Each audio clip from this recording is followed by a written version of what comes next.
జగన్మోహన్ రెడ్డికి వరుసగా ఇటీవల దెబ్బ మీద దెబ్బ ఎదురు దెబ్బలు ఐరన్ రాడ్డు లాంటి దెబ్బలు తగులుతా ఉన్నాయి. కేంద్ర ఎన్నికల సంఘం తీవ్ర ఆగ్రహం వ్యక్తం చేస్తూ సంచలన ఆదేశాలు జారీ చేసింది. ఎన్నికల సంఘం జారీ చేసినటువంటి ఆదేశాలతో జగన్మోహన్ రెడ్డికి దిమ్మ తిరిగి బొమ్మ కనిపించింది. జగన్మోహన్ రెడ్డి ఓటమి ఖాయమని మరోసారి తేలిపోయింది.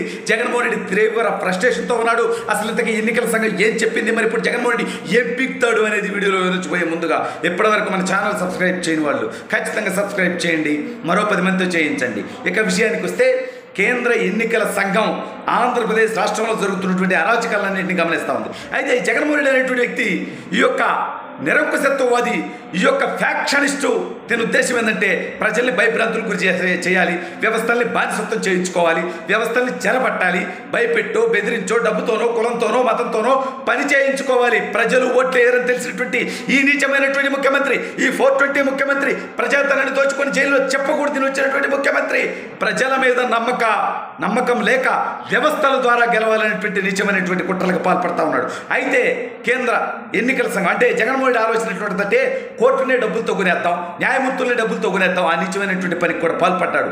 టీటీడీఓ ధర్మారెడ్డిని పంపించి న్యాయమూర్తులకు కూడా కోట్లాది రూపాయలు విలువైనటువంటి గిఫ్ట్ ఇచ్చేటువంటి ప్రయత్నం చేశాడు. అయితే ఇప్పుడు ఎన్నికలు ముంచుకొచ్చేస్తా ఉన్నాయి. కేవలం 50 రోజుల్లో ఎన్నికలు ఉన్నాయి. జగన్మోహన్ రెడ్డి ఓటమి ఖాయమైపోయింది. ఓడిపోతే ఇతను జైలుకి వెళ్తాడని తనకు తెలుసు. అందుకే ఇటీవల తన తల్లిని చెల్లిని గాలి వదిలేసినప్పటికీ ఇవాళ ఆ చెల్లెళ్ళ మీద కూడా నీచంగా మాట్లాడించాడు, మనందరికీ తెలుసు. అయితే ఆ చెల్లిని మాట్లాడించేటువంటి క్రమంలో ఆ చెల్లి పుట్టుకను అవమానించాడు. అంటే తన సొంత తల్లిని, తను ఏ తల్లికైతే పుట్టాడో ఆ తల్లి క్యారెక్టర్ను కూడా అవమానించాడు ఈ యొక్క జగన్మోహన్ రెడ్డి. సరే, ఇవన్నీ వదిలేస్తాం. అయితే ఇప్పుడు రాష్ట్రం అంతా ఎన్నికల కోడ్ వచ్చేసింది. మరి తెలుగుదేశం వాళ్ళకు ఒక రకమైనటువంటి రూల్స్, వైఎస్ఆర్ కాంగ్రెస్ పార్టీకి ఒక రకమైనటువంటి రూల్స్ ఉండవు కదా. ఎవరికైనా సరే ఎన్నికల సంఘం పెట్టినటువంటి కోడ్ ప్రకారం, ఎన్నికల కోడ్ ప్రకారం, వాళ్ళు ఇచ్చినటువంటి రూల్స్ ప్రకారం ఫాలో అవ్వాల్సినటువంటి అవసరం ఉంది కదా. కానీ తెలుగుదేశం వాళ్ళని నిలువరిస్తారు, వాళ్ళ మీటింగులు పెట్టుకోనిరు, వాళ్ళని ఫ్లెక్సీలు పెట్టుకోనిరు, వాళ్ళ జెండాలు కట్టుకోనివ్వరు. కానీ వైఎస్ఆర్ కాంగ్రెస్ పార్టీ మాత్రం భారీ హోర్డింగులు, వాళ్ళయ్యా చనిపోయిన తర్వాత ఇతను డబ్బులు ఇచ్చి పెట్టించినటువంటి విగ్రహాలు వాటికి ముసుగులేయరు. అంటే కోడ్ని ఉల్లంఘిస్తూ ప్రభుత్వ ఉద్యోగులతో తనతో పనిచేయించుకుంటాడు, వాలంటీర్లతో తనతో పనిచేయించుకుంటాడు, సచివాలయ ఉద్యోగులతో తనతో పనిచేయించుకుంటాడు, పోలీసులు ఇంకా తనకు బానిసత్వం చేస్తూ ఉన్నారు. అయ్యా గుర్తుపెట్టుకోండి, జగన్మోహన్ రెడ్డి అనేటువంటి వ్యక్తికి గతంలో సహకరించినటువంటి వాళ్ళ బతుకులు చరిత్రలు ఏమయ్యాయో ఒకసారి చూడండి. జగన్కి సహకరించి ఐఏఎస్లు జైలు పాలయ్యారు, ఐపీఎస్లు జైలు పాలయ్యారు, పారిశ్రామికవేత్తలు జైలు పాలయ్యారు, పోలీసులు జైలు పాలయ్యారు, ప్రభుత్వ ఉద్యోగులు జైలు పాలయ్యారు. ఇప్పుడు తనకు సహకరించేటువంటి వాళ్ళ బతుకులు కూడా రాబోయే రోజుల్లో జైలు పాలవుతాయి. కోర్టుల చుట్టూ మీరు నేరస్తులుగా తిరగాల్సినటువంటి పరిస్థితి ఉంటుంది. అయితే ఎన్నికల సంఘం వీటన్నింటినీ కూడా తెలుగుదేశం పార్టీ, జనసేన, భారతీయ జనతా పార్టీ ఎన్నికల సంఘం దృష్టికి తీసుకెళ్ళినప్పుడు పోలీసుల వ్యవహార శైలి దగ్గర నుంచి ప్రభుత్వ అధికారుల దాకా, అదేవిధంగా ఎన్నికల నిర్వహణలో పాల్గొంటున్నటువంటి అధికారులు కూడా వైఎస్ఆర్ కాంగ్రెస్ పార్టీకి అనుకూలంగా ఎక్కడైతే పనిచేస్తూ ఉన్నారో, ఎక్కడైతే తెలుగుదేశం, జనసేన, భారతీయ జనతా పార్టీని కట్టడి చేస్తూ వైఎస్ఆర్ కాంగ్రెస్ పార్టీకి విచ్చలవిడిగా సహకరిస్తూ ఉన్నారో వీటన్నిటి మీద కూడా ఆధారాలతో సహా ఎన్నికల సంఘానికి కంప్లైంట్ ఇవ్వడంతో ఎన్నికల సంఘం తీవ్ర ఆగ్రహం వ్యక్తం చేస్తూ అనేక మంది వాలంటీర్ల ఉద్యోగాలను తొలగించింది, అదేవిధంగా సచివాలయ ఉద్యోగులను తొలగించింది, అనేక మంది గతంలోని దొంగ ఓట్లు జాయిన్ చేసినటువంటి నీచమైనటువంటి చరిత్ర కలిగినటువంటి ఐఏఎస్ను తొలగించారు, ఎస్ఐల మీద, సిఐల మీద కేసులు నమోదు చేసినటువంటి పరిస్థితి మనందరికీ తెలుసు.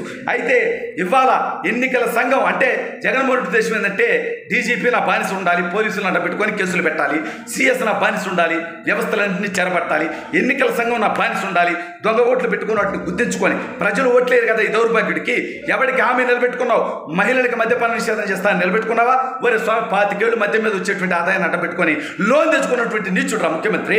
ఇతర మహిళలకు ఇచ్చినటువంటి మాట నిలబెట్టుకున్నాడా? ఇవాళ బీసీ, ఎస్సీ, ఎస్టీ, మైనారిటీల మీద రాష్ట్ర వ్యాప్తంగా దాడులు జరుగుతూ ఉన్నాయి, హత్యలు చేస్తూ ఉన్నారు. ఎవరైతే ప్రశ్నిస్తారో ఆ గొంతుకుల మీద ఇవాళ కేసులు పెడతా ఉన్నారు. పోలీసులు గుర్తు పెట్టుకోవాల్సినటువంటి అవసరం ఉంది. ఎవరి అధికారం శాశ్వతం కాదు, ఇది ప్రజాస్వామ్యం. ప్రజలు కట్టేటువంటి పన్నుల నుంచి మీరు జీతం తీసుకుంటా ఉన్నారు. జగన్మోహన్ రెడ్డికి ఊడిగం చేస్తే, ఆ జగన్మోహన్ రెడ్డి తప్పుడు పనులకు సహకరిస్తే రాబోయే రోజుల్లో మీ తుత్తర తీరుద్ది. రెడ్ బుక్లో మీ అందరి పేర్లున్నారే, ఎవరిని వదిలిపెట్టే సమస్య లే. నా మీద కూడా 9 కేసులు పెట్టారు లత్కోరుగాళ్ళు. కొడాలి నాని దగ్గర నుంచి, వల్లభనేని వంశీ దగ్గర నుంచి, విడుదల రజనీ దాకా, రోజా దాకా కారు కూతురు కూస్తా ఉంటే ఇదే స్థాయిలో మేము మాట్లాడగలమని చెబితే నా మీద కేసులు పెడతారా? మరి వాళ్ళ మీద పెట్టాలంటారు లఫోట్ కాదు. ప్రజలు కట్టేటువంటి పన్నుల నుంచి జీతం తీసుకుంటూ మా మీద ఒక రూలు, వాళ్ళకు రూలు పెడతారా? వడకల్లారా 9 కేసులు పెట్టిన ఏ ఒక్కడిని వదిలిపెట్టను. చట్టం ద్వారా మీరు చేసినటువంటి తప్పుడు పనికి ఖచ్చితంగా మీకు శిక్ష విధించాలా చేస్తుంది, వేరే విషయం. అయితే ఇప్పుడు ఎన్నికల సంఘం ఇవన్నీ కూడా వ్యవస్థలన్నింటినీ చెరబట్టేసి తను విచ్చలవిడిగా ఎన్నికలు చేసుకొని మళ్ళీ ఒకసారి అధికారంలోకి వస్తే ఈ రాష్ట్రాన్ని సర్వనాశనం సర్వభ్రష్టత్వం పట్టిద్దామనుకున్నాడు. కానీ ఇవాళ తెలుగుదేశం జనసేనతో పాటు పొత్తులో భారతీయ జనతా పార్టీతో కూడా ఉండడంతో ఇవాళ జగన్మోహన్ రెడ్డి ఆటలు కొనసాగవని అర్థమైపోయింది. ఇతనికి దమ్ముంటే పవన్ కళ్యాణ్ గారిని తిట్టేటువంటి ప్రయత్నం చేస్తాడు కదా, చంద్రబాబు నాయుడు గారిని లోకేష్ గారిని తిడతారు కదా, మరి కేంద్ర ప్రభుత్వాన్ని ప్రశ్నించే దమ్ము నీకు లేదా జగన్మోహన్ రెడ్డి అని అడుగుతున్నా. ఎందుకంటే నీ డిక్కీ 32 కేసులు ఉన్నాయి కాబట్టి, 11 ఈడీ సిబిఐ ఛార్జ్ షీట్లు ఉన్నాయి కాబట్టి, మీ బాబాయిని వేసేసినటువంటి కేసు మీ మెడ మీద కత్తిలా వేలాడుతుంది కాబట్టి భారతీయ జనతా పార్టీని ప్రశ్నిస్తే సిబిఐయో ఈడీయో నీ మీద పడుతున్నటువంటి భయంతో ఆందోళనతో ఉన్నావు నువ్వు. ఇవాళ జగన్మోహన్ రెడ్డి ఒకటే గుర్తుపెట్టుకో, వ్యవస్థలేవి ఇక నీకు సహకరించవు, నీ పని అయిపోయిందని వాళ్ళకు కూడా అర్థమైపోయింది. కేవలం 50 రోజుల్లో నువ్వు ఈ రాష్ట్రం నుంచి పారిపోతావు ఓడిపోయాక.